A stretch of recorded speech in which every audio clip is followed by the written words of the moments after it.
Hello everyone, welcome back to the next video. In this video I will be showing you how you can extract an image or a frame from a video in native Android application using Media3. So let's get started. So first let me show you guys the output. Now here you can see I'm extracting the 5th second of this particular video which I will be picking. So I'll just pick one random video from my device. So here you can see the video is playing. I'll just pause the video and I'll just click on extract frame. So here you can see it has extracted the frame on the 5th second. So I'll just quickly play the video just to show it to you, the fifth second. So here you can see this is the 5th second. So yeah, roughly around here it has extracted the frame. So hopefully you got the point.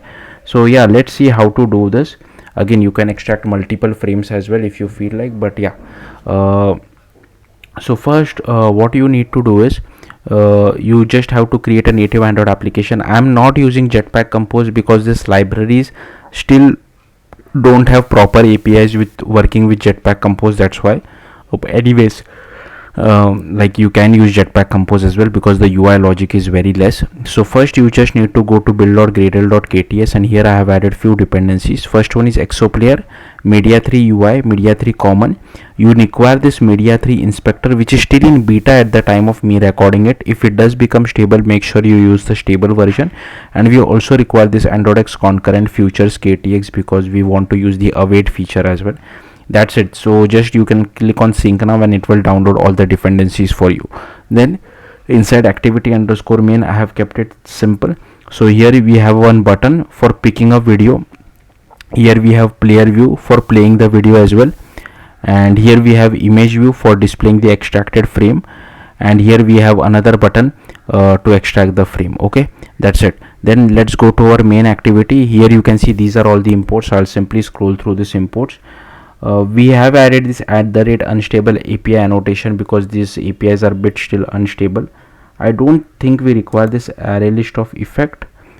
Okay, do we? Okay, I'm not setting any effect as well. I'll just remove this anyways. Okay, so let's come back, and you don't require this import as well. So here you can see we have first defined an ExoPlayer. Here is our player view, here is our image view, then here is extract frame button, playback position is 0, play when ready is true, here is our video URL, here is our media item. Okay, only once the media item is initialized, then only we can extract the frame. Here we are picking the code for launching the video picker. So here you can see video only, and here we just once the video has been picked, we get the URL of the video, we assign it to this video URL variable, and here we call init input player as well. Then inside on create we initialize our input player view, image view as well as extract frame button. Then on click of the extract frame button, I'll come back to this later on, okay, because this is the actual logic. So here on click pick video, we just launch the new video picker. Then inside here initialize the input player. So we initialize the input player, play when ready is true. Here we assign the player as well. Here we get the video URL, we assign it to our media item, and we set the media item as well. The seek2 is playback position, play when ready is true, and here we prepare as well, and here we release our player in case user on destroy or alt stop is called. So here you can see on stop we release our player, on pause we pause our player, on destroy we release our player as well. Okay, so let's come back to the main code. So here on extract frame button, if media item is not equal to null, then we just launch our lifecycle scope. Here we get the bitmap, so we jump to a IO dispatcher.